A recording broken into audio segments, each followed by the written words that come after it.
베들레헴의 꿈이라고 하는 제목으로 잠깐 말씀 나누겠습니다.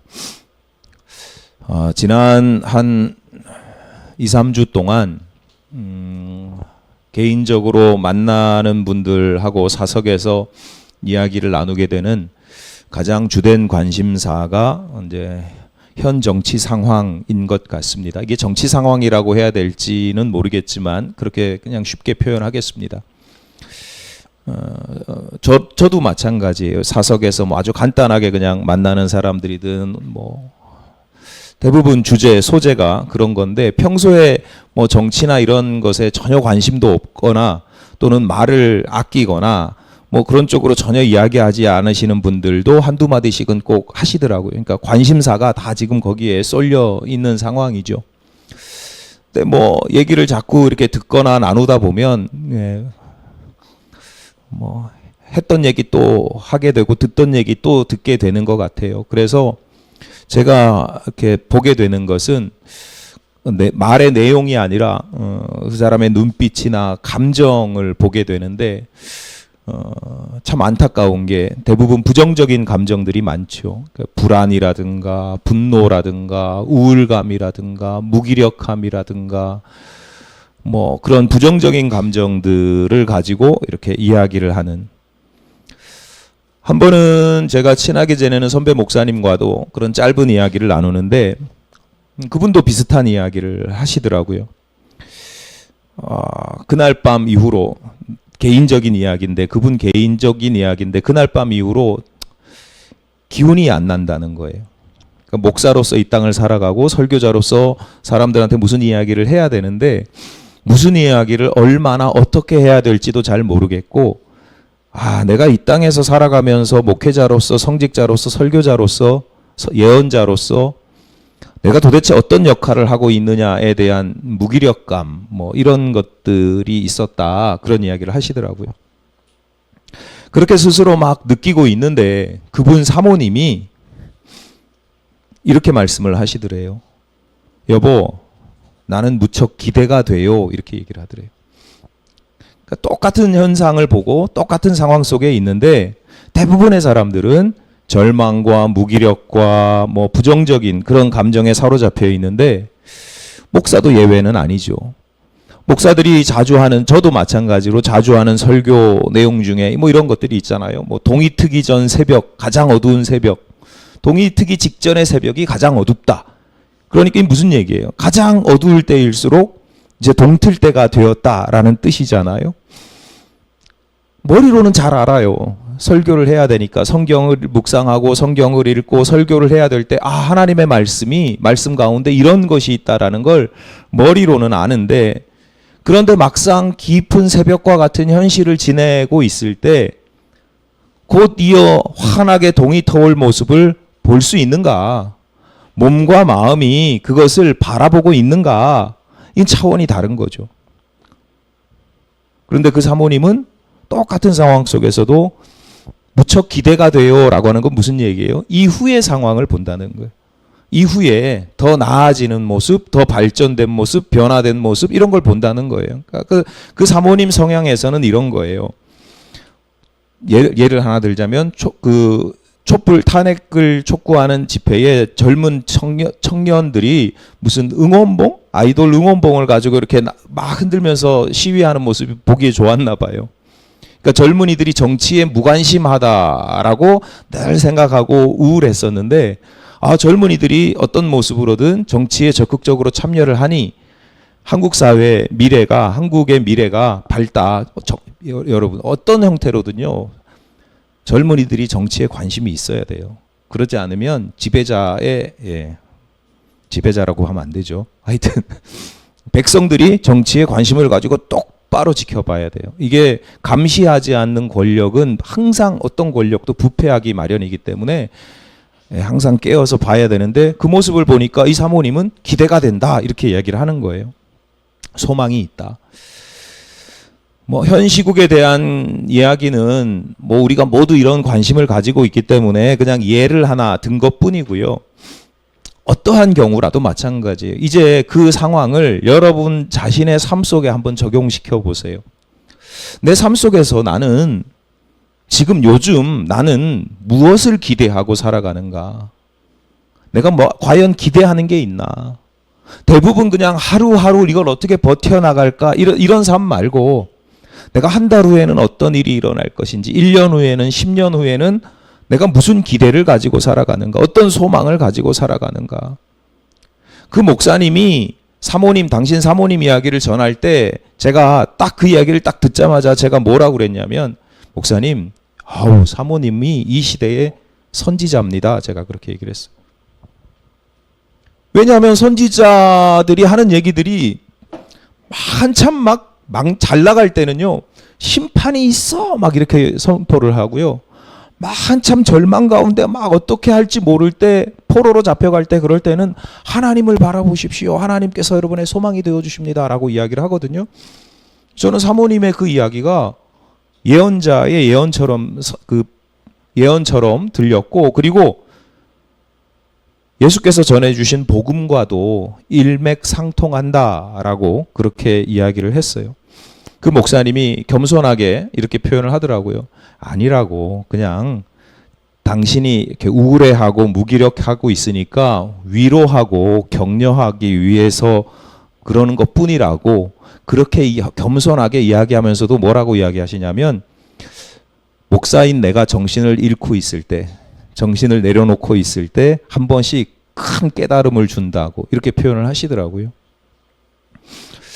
그 목사님이 한 번씩 큰 깨달음을 준다. 제가 왜 사모님이 이 시대의 선지자다, 예수의 복음과 일맥상통한다, 그런 이야기를 왜 하냐면, 기독교 신앙에서요, 소망이라는 것이 그만큼 중요하기 때문이고, 우리가 그 중요한 소망이라고 하는 것을 종종 놓치고 살아가기 때문에 그렇습니다. 여러분 잘 아시는 바울이 고린도 교회에 보내는 편지 고린도전서 13장에서 뭐라고 이야기를 해요? 이렇게 했습니다. 그런즉 믿음, 소망, 사랑, 이 세 가지는 항상 있을 것인데 그 중에 제일은 사랑이라. 사랑이 제일이니까 믿음과 소망은 별 볼 일 없어요? 잘 보세요. 믿음, 소망, 사랑, 이 세 가지는 항상 있을 것인데, 이게 저절로 있다는 게 아니에요. 믿음, 소망, 사랑, 이 세 가지는 성도들에게 항상 있어야 된다.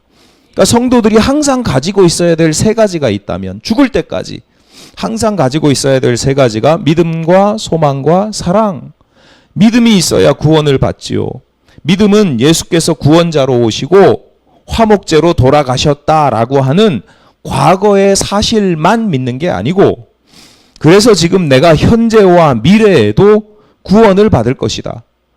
구원이라는 게 제가 늘 말씀드리지만, 구원이라는 건요, 우리식으로 쉽게 표현하면, 구원이라는 말이 사실은 굉장히 어려운 단어예요. 우리식으로 쉽게 이해되기 편하게 제가 그래서 자주 쓰는 표현이 뭐냐면 해방이다. 해방. 자유. 그러니까 구원을 얻는다. 내가 현재와 미래에 구원을 얻는다라고 하는 것은 내가 무엇인가 얽매여 있고 사로잡혀 있고 짓눌려져 있는 것에서 자유를 얻는 것, 해방되는 것을 구원이라고 이해를 하시면 돼요.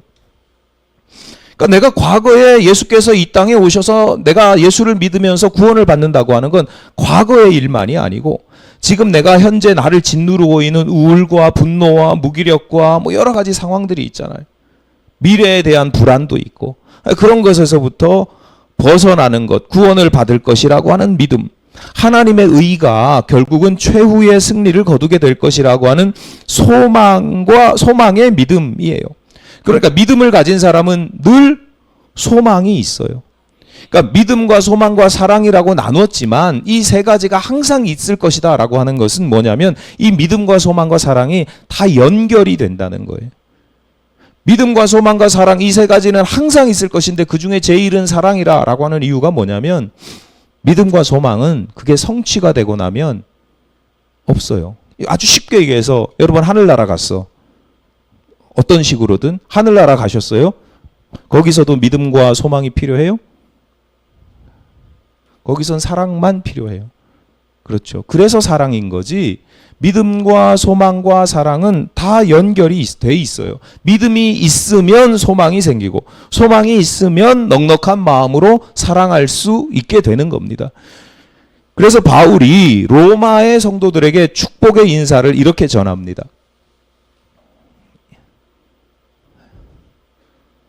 소망의 하나님이 모든 기쁨과 평강을 믿음 안에서 너희에게 충만하게 하사 성령의 능력으로 소망이 넘치게 하시기를 원하노라.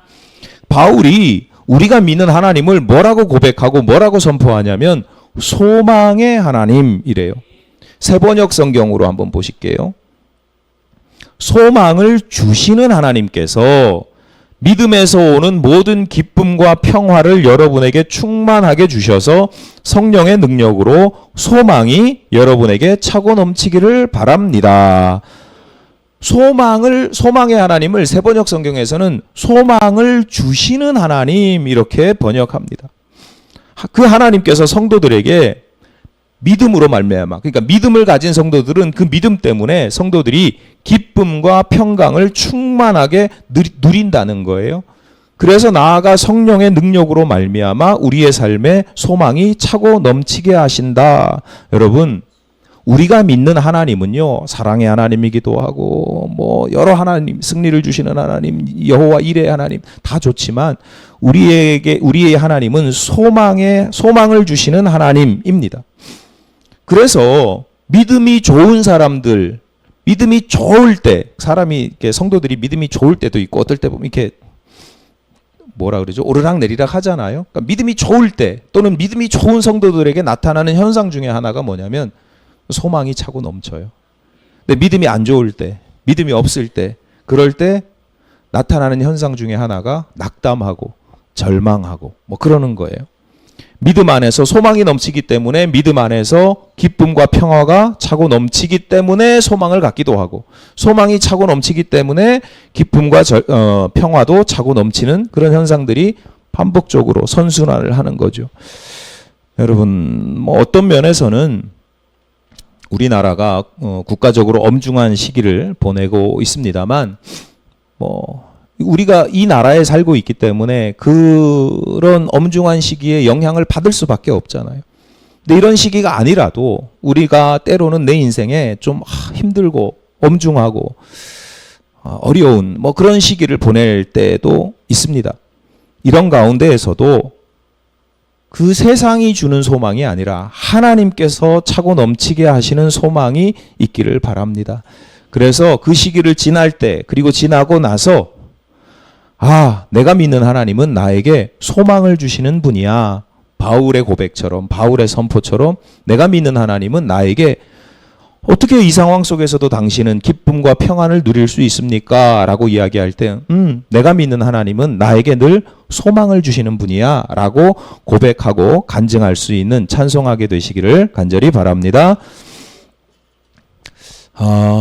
교회 오래 다니신 분들, 기독교인들 중에 잘 알고 있는 몇 안 되는 성경의 지리 또는 지명 중에 한 곳이 베들레헴입니다. 뭐 여러분 성경의 지리 몇 개나 아세요? 예루살렘, 갈릴리, 뭐 있어요? 그 중에 하나가 이제 그러니까 그만큼 여러분 무시하는 게 아니고요. 그만큼 유명하다는 거예요. 베들레헴이라는 곳이 모르는 사람이요, 교회 다니는 사람이라면 모르는 곳이 없어요. 당연하죠. 예수의 탄생과 관련된 장소이기 때문입니다. 그래서 오늘 본문도 예수께서 태어나신 곳이 굳이 뭐 아무 데서 태어나셨다고 해도 굳이 그 지명을 밝히지 않으셔도, 성경에서 밝히지 않아도 될 것 같은데, 굳이 예수께서 태어나신 곳이 베들레헴이라고 하는 사실을 복음서가 굉장히 강조해서 기록하고 있는 겁니다. 동방의 박사들이 천문을 관측하다가, 하늘의 별들을 바라보다가 관측하다가 특이한 별을 목격합니다. 저 정도 특이한 별은 새로운 왕이 태어날 징조를 알려준다라고 여기고 그 별을 따라갑니다. 그 별이 어느 날 하룻밤에 탁 반짝하는 게 아니에요. 그런 별도 그렇게 빛나는 별도 있지만 뭐 몇 개월, 몇 년 동안 이 별이 막 겹치고 겹쳐서 이렇게 운행하다 보면 그런 때가 있거든요. 그 별을 따라 결국 도착한 곳이 이스라엘이었고 이스라엘의 예루살렘이었습니다. 이스라엘의 수도 예루살렘. 왜 예루살렘으로 가냐면 저 별은 새로운 왕이 태어날 징조라고 했으니까 왕은 어디서 태어나요? 왕궁에서 태어나죠. 왕자는 왕궁에서 태어나죠. 그러니까 이 예루살렘에 왕궁이 있었으니까 왕궁을 찾아가요. 예루살렘 왕궁으로 찾아가는데 마침 그 왕궁에는 방금 전에 태어난 아기도 없었고 앞으로 태어날 아기도 없었어요. 그러니까 박사의 이야기가 여차저차해서 여기까지 왔습니다 라고 하는 이야기를 들은 당시의 왕이었던 헤롯 입장에서 이 이야기가 굉장히 불편한 이야기인 거예요. 왕이 태어날 징조를 보고 왔다고? 그런데 이 왕궁에서는 그런 일이 없어. 그러면 만약에 이게 사실이라고 하면 왕궁이 아닌 다른 곳에서 아기가 태어난다고? 나는 씨를 뿌린 일이 없는데? 무슨 뜻이에요 그러면? 역성혁명이 일어난다는 거죠. 자신의 씨가 아닌 누군가가 새로운 왕이 태어난다는 것이고 자기 입장에서 보면 반역자인 것이고 그게 성공한다면 말 그대로 역성혁명인 거예요.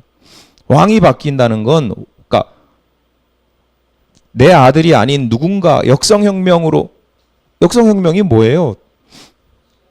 성씨가 바뀌는 거잖아요. 김씨 신라에서 왕씨 고려로, 왕씨 고려에서 이씨 조선으로. 여러분 이런 표현은 바람직한 게 아니에요. 이게 일본 분들께서 우리나라 폄하하느라고 이제 그렇게 쓴 거고. 어쨌거나 새로운 왕이 태어난다는 건 그런 의미가 있는 거예요. 헤롯 입장에서는 반역자가 나타난다는 것이고 자기는 나라를 뺏길 뿐만 아니라 자기 가문이 옛날에는 왕이라고 하는 게 나라라고 하는 게 가문을 중심으로 되니까 나라를 뺏기면 자기는 그냥 백성이 되는 게 아니고 그런 점에서 신라의 마지막 왕이 대단한 나라를 바치고 자기는 귀족으로 살잖아요. 그런 경우는요 거의 드물어요. 나라 뺏기면 자기는 죽어요. 가문이 작살이 나요. 그래서 멸문지화라고 하잖아요. 가문이 다 본문 4절입니다. 왕이 모든 대제사장과 백성의 서기관들을 모아 그리스도가 어디서 나겠느냐 물으니 여기서 그리스도는 뭐 여러 가지 의미가 있는데 어쨌거나 새로운 왕을 의미해요. 전문가들에게 오래된 예언을 한번 찾아봐라. 그랬더니 5절 전반부입니다. 어디서 나겠느냐 물었더니 이르되 유대 베들레헴이오니 유대라고 하는 넓은 땅이 있어요. 유대라고 하는 우리가 뭐 예를 들어서 강원도, 경기도 뭐 이런 게 있잖아요. 그러니까 경기도 지역에 유대라고 하는 그러니까 경기도 지역의 그 땅 중에 베들레헴이라고 하는 고을이 있습니다. 마을이 있습니다. 그곳에서 태어난답니다. 그 출처를 베들레헴이라고 하는 출처를 5절 후반부와 6절에 걸쳐서 이야기를 합니다. 이는 선지자로 이렇게 기록된 바 또 유대 땅 베들레헴아 너는 유대 고을 중에서 가장 작지 아니하도다 네게서 한 다스리는 자가 나와서 내 백성 이스라엘의 목자가 되리라 하였음이니이다. 선지자가 이렇게 얘기를 했대요. 그 본문에 등장하는 선지자의 이름이 미가입니다. 그래서 미가 5장 2절에 이렇게 되어 있습니다. 베들레헴 에브라다야 너는 유다 족속 중에 작을지라도 이스라엘을 다스릴 자가 네게서 내게로 나올 것이라 그의 근본은 상고의 영원에 있느니라. 워딩에 좀 차이가 있죠. 그러니까 구체적인 그 단어 표현에는 차이가 있는데 그 뉘앙스 내용은 비슷합니다. 뭐 특히 오늘 차이점 중에 하나가 뭐가 있냐면 오늘 읽은 본문에서는 베들레헴에 대해서 너는 유다 고을 중에서 가장 작지 아니하도다 이렇게 표현하고 있는가 하면 미가에서는 너는 유다 족속 중에 작을지라도 이렇게 기록하고 있습니다. 그래서 이거 다른 거 아니야? 뜻이 다른 거 아니야? 이렇게 생각할 수도 있는데 두 기록 모두 표현은 다르지만 강조하고 있는 게 뭐냐면 베들레헴이라고 하는 마을이 크다 작다? 작다, 매우 작다, 아주 작다라는 것을 강조하는 겁니다. 미가는 그곳이 작은 마을이지만 그곳에서 그리스도가 새로운 왕이 태어난다라고 예언을 하는 것이고, 마태복음에서는 가장 작은 마을이지만 그리스도가 그곳에서 태어나기 때문에 더 이상 가장 작은 마을은 아니다, 이렇게 이야기를 하는 거예요. 잠깐 사족으로 항상 이 말씀은 드려야 할 중요한 얘기이기 때문에 말씀드릴 게 있는데, 예수께서 태어난 곳이 베들레헴이다 라고 하는 것이 주는 가장 기본적이고 중요한 우선적인 상징들이 있는데, 크게 두 가지 제가 늘 말씀드리는 거예요. 베들레헴을 말씀드릴 때면 이 정도는 아셔야 돼요. 큰 두 가지 상징이 있는데, 첫 번째는 뭐냐면 베들레헴이라고 하는 이름의 뜻이 뭐예요? 네, 떡집 또는 빵집. 그러니까 베이트라고 하는 건 집, 가문 이런 뜻이에요. 그러니까 집이라고 하는 게 하우스가 아니라 그 누구네 집, 이렇게 누구네 집, 뭐 의성댁 뭐 이렇게 이야기하잖아요. 그러니까 집, 여기서 집은 가문이에요. 가문. 베이트, 집이나 가문을 의미하고, 레헴이라고 하는 게 빵이에요. 그래서 베이트레헴, 그래서 붙여서 베들레헴이라고 하면 빵집, 떡집, 우리식으로 번역을 해서 옛날에 우리나라에 빵이 없었기 때문에 떡집, 이렇게 이야기를 하는 거죠. 예수께서 베들레헴에서 태어나셨다라고 하는 것은 예수께서 생명의 빵으로, 생명의 떡으로 우리에게 오셨다. 오늘날 우리에게 빵은, 빵 좋아하시는 분 계시죠? 네. 그래서 제가 말씀드리는 거예요. 빵집, 떡집 그러면 맛있는 음식 이렇게 생각하기가 쉬운데, 고대 사회에서 빵은 생존을 의미하는 거예요. 그러니까 생존, 생명. 내가 먹어야 사니까.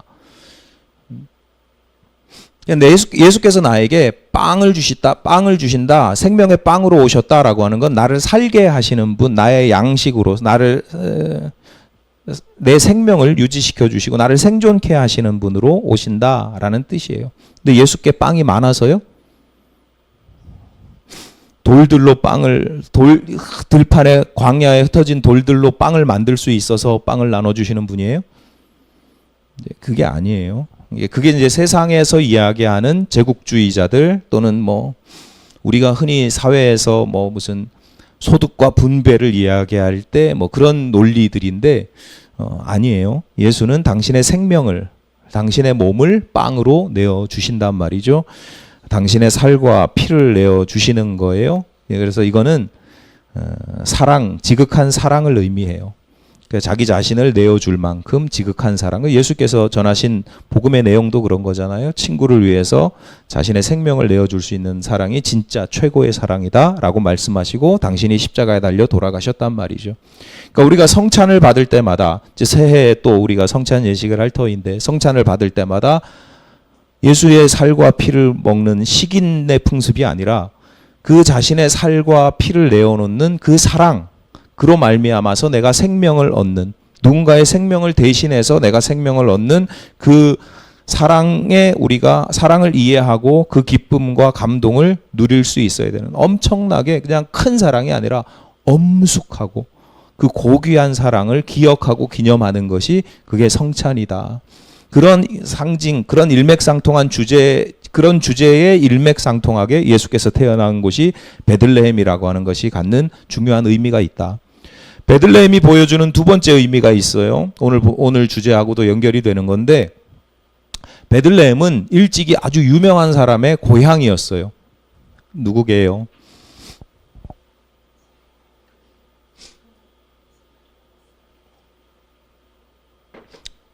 다윗이 베들레헴에서 태어났어요. 우리 원다윗 말고. 우리 원다윗은 병원에서 태어났고, 이스라엘 사람들에게, 유대 사람들에게 다윗만큼 위대한 인물이 없거든요. 우리나라의 세종대왕처럼, 세종대왕보다 훨씬 고대의 아주 위대한, 그러니까 베들레헴이 다윗의 고향이에요. 유대인들에게 다윗은 장차 오실 메시아, 그리스도의 롤 모델이란 말이에요. 장차 오실 메시아는 어떤 모습으로 오냐면 다윗처럼 와요. 그래서 장차 오실 메시아를 뭐라고 불렸냐면 다윗의 아들, 다윗의 후손, 다윗의 자손 이렇게 불렀단 말이에요. 그러니까 예수께서 베들레헴에서 태어나셨다라고 하는 것은 곧 하나님께서 예고하신 그 메시아, 그 그리스도가 맞다라고 하는 것을 보여줍니다. 오늘 본문이 인용하고 있는 미가 선지자도 베들레헴을 지목하고 있는 이유 중에 하나가, 중요한 이유가 바로 거기에 있는 겁니다. 다윗의 고향 베들레헴에서 장차 오실 메시아가 새로운 왕이 태어날 것이다 라고 미가 선지자가 이야기를 하고 있는 겁니다. 그냥 베들레헴이 아니라 그곳이 다윗의 고향이었기 때문에. 그런데 오늘 우리가 주목할 부분은 조금은 결이 다른 부분이에요. 선지자 미가도 그렇고 오늘 본문을 기록하고 있는 마태복음 기자도 그렇고 마찬가지로, 둘 다 마찬가지로 예수께서 태어나시는 곳이 베들레헴인데 그냥 베들레헴이 아니라 그 베들레헴을 꾸며주는 말이 있는데 작은 족속, 가장 작은 고을이라고 이야기를 합니다. 그러니까 베들레헴에 앞서 말씀드렸듯이 베들레헴이 작다라고 하는 것을 강조합니다. 그러니까 족속이라고 하니까 뭐 족속, 옛날에는 마을이 족속으로 이루어졌거든요. 그러니까 어떤 가문이나 족속이 집단으로 거주하면 그게 마을이고 그게 고을이에요. 골짜기에서 사람들이 거주하니까 고을이고, 골에서 거주하니까 고을이고, 뭐 그런 거예요. 그러니까 내용은 족속인 거죠. 그래서 하여튼 뭐 이런 건 아실 필요는 없는데 어쨌거나 뭐 다른 얘기가 아니다. 작은 족속이나 작은 마을이나 다 같은 뜻이다. 이렇게 이해를 하시면 돼요. 그런데 이 작은 베들레헴을 작다라고 강조를 하고 있는데 특히 오늘 본문에서는 이 작은 베들레헴이 대비되는 곳이 있어요. 큰 도시 어디요? 예루살렘. 왕궁이 있는, 기존의 왕궁이 있는 큰 예루살렘과 대비되는 곳이 저 시골 깡촌의 작은 마을인, 가장 작은 마을인, 작은 족속인 베들레헴과 대비. 그러니까 가문으로 따지면 작은 가문과 작은 족속과 이 헤롯, 왕가를 이루고 있는 헤롯 가문과 큰 헤롯 가문과 대비가 되는 거예요. 그러니까 장소로 보면 도시와 시골, 크기로 보면 도시와 작은 고을, 가문으로 보면 왕가를 이룬 가문과 작은 족속, 이게 지금 대비를 이루면서 작은 베들레헴을 강조하고 있는 거예요. 그러니까 베들레헴이 단지 지명을 의미하는 게 아니고 그런 가문도 뜻할 수도 있고 이렇게 아주 작은 것을 의미한다. 그런데 여러분 생각해 보세요. 크기라는 게 사실 그래요. 크다, 작다. 제 아무리 커도 더 큰 것 앞에는 작잖아요.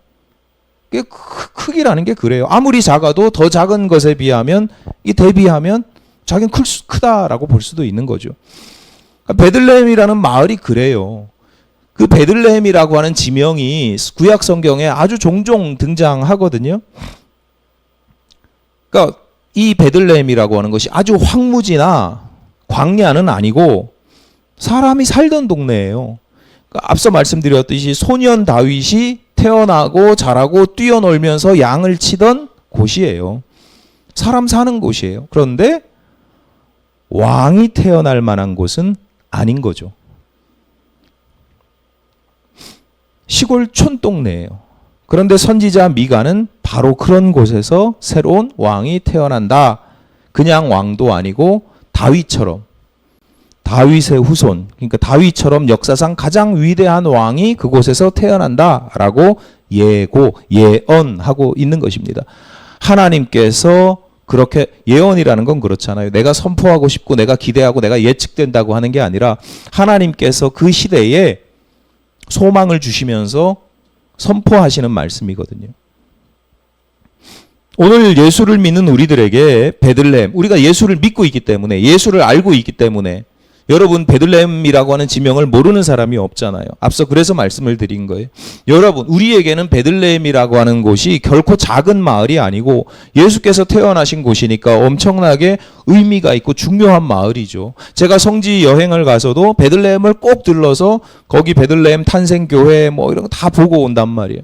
그러니까 베들레헴은 지금 우리에겐 중요해요. 그런데 앞서 말씀드렸던 것처럼 성경의 시대, 특히 미가 선지자가 활약하던 그런 시대의 유대인들도 과연 그렇게 생각했을까? 기원전 약 700여 년 전에 이스라엘이 북이스라엘, 남유다 이렇게 나눠져 있었는데 북이스라엘이 아수르에 의해서 멸망됩니다. 북쪽의 대제국 아수르에 의해서 북이스라엘은 멸망됐고 남유다는 그나마 조공을 바치면서 명맥을 그나마 목숨을 부지하고 있었어요.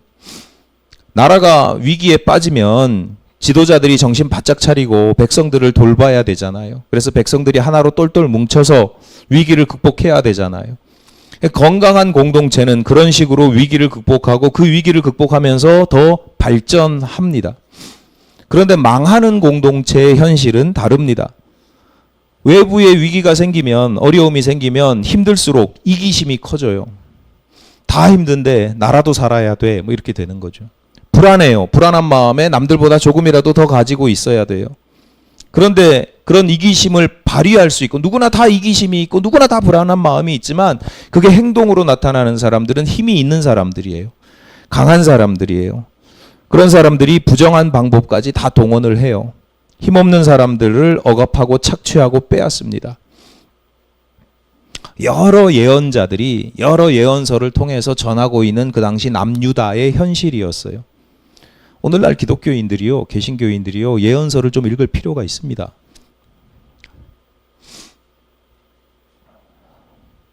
그래서 이런 현실을 보면서 미가 선지자가 북이스라엘이 망했던 것처럼 결국 우리도 망할 거야. 남유다도 하나님의 심판을 받을 거야. 멸망하게 될 거야. 라고 예언을 하고 그 예언이 그대로 성취가 됩니다. 아수르는 아니지만 새로운 제국 바벨론에 의해서 사로잡히고 멸망당하고 포로로 사로잡혀 갑니다. 그런데 다행스럽게도 미가의 예언이 거기서 그치지 않고 앞서 말씀드린 것처럼 희망을 노래합니다. 우리가 다 사로잡혀가고 멸망당하지만 하나님께서 새로운 구원자를 보내주실 것인데 그가 어디에서 태어난다? 베들레헴에서 태어난다. 그 당시 인구가 1000명도 되지 않는 작은 마을입니다. 나중에 미가가 예언한 대로 또 여러 선지자들이 예언한 대로 그 바벨론의 포로로 잡혀가 있던 사람들이 돌아오는데 그 돌아온 사람들을 다 숫자를 성경이 다 일일이 기록하고 있거든요. 어디 가문은 몇 명, 어디 가문은 몇 명, 어디 가문은 몇 명 이렇게 쫙 기록을 해요. 가문 몇백 명 기록하다가 베들레헴은 123명이 돌아옵니다. 그러니까 유대인이라면 누구나 베들레헴이 다윗의 고향이라는 사실을 잘 알고 있어요. 모르는 사람이 없어요. 다윗을 모르는 사람이 없기 때문에 다윗의 고향이 베들레헴이라는 사실은 다 알고 있어요. 그런데 그 당시 유대인들에게 베들레헴이라고 하는 곳은 또 한편으로는 그냥 별 볼 일 없는 시골의 작은 마을이에요. 아무런 기대할 것도 없는, 소망도 가질 수 없는 그냥 평범한 깡촌이에요. 미가 선지자가 이 두 가지를 동시에 이야기를 하고 있는 거예요. 베들레헴은 아주 작아. 매우 작은 곳이야. 소망이 없어 보이는 곳이야. 그런데 그곳에서 다윗이 태어났잖아. 장차 오실 메시아도 그곳에서 태어날 것이야 라고 미가가 이야기하는 게 아니라 미가 선지자를 통해서 하나님께서 말씀하고 있는 거예요. 그 당시 절망하고 포로로 사로잡혀가고 그냥 그렇게 힘들어하고 있는 사람들에게 하나님께서 그렇게 말씀하셨다.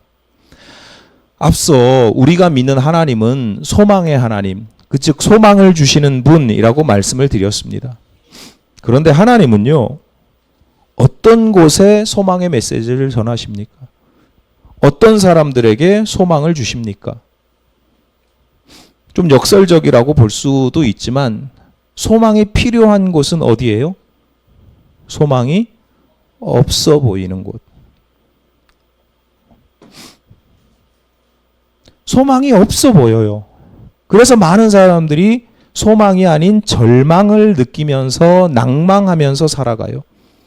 그런데 믿음의 눈을 가진 사람들은 바로 그곳에서 하나님께서 주신 소망을 발견하는 거예요. 머리로 아는 게 아니라, 여러분, 제가 목사라서 이렇게 설교를 하지만 전 믿음 없는 사람이에요.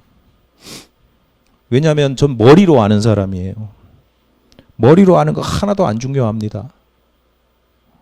여러분이 머리로 아는 게 아니라 피부로, 몸으로 느끼고 살아내야 돼요. 목사가 전하는 말씀만 들으시고요. 믿음은 여러분 스스로 잘 성숙시켜 나가시기를 바라는데, 그래서 그 절망하고 소망이 없어 보여서 절망하고 낭망하는 곳에서요, 믿음이 좋으신 분들은 기쁨과 평안을 누리게 된다라고 하는 거예요. 눈에 보이는 것들이 누구에게나 비슷하고 누구나 다 비슷하게 살아가는 것 같아요. 그곳에서 다 절망하고 어렵게 힘들게 무기력하게 살아가는 것 같은데, 믿음이 좋은 사람들은요, 바로 그곳에서 전혀 다른 것을 바라보고 전혀 다른 삶을 살아갑니다. 소망이 있기 때문에, 소망을 주시는 하나님을 바라보기 때문에 기쁨과 평안을 누릴 수 있는 거예요. 오늘날 많은 성도들이 베들레헴의 모습과 비슷합니다.